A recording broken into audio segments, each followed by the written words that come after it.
Checkpoint number 5 is going to deal with mammals.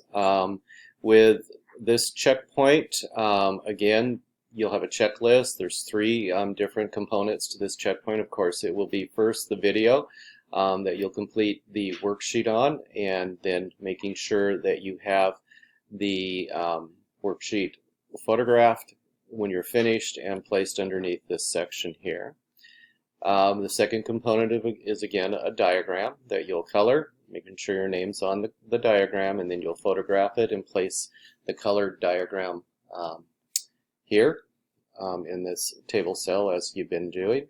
And finally, there's a research section on mammals. Mammals has a lot of research to go through, a lot of different groups of mammals. They're the predominantly dominant species group of animals on the planet.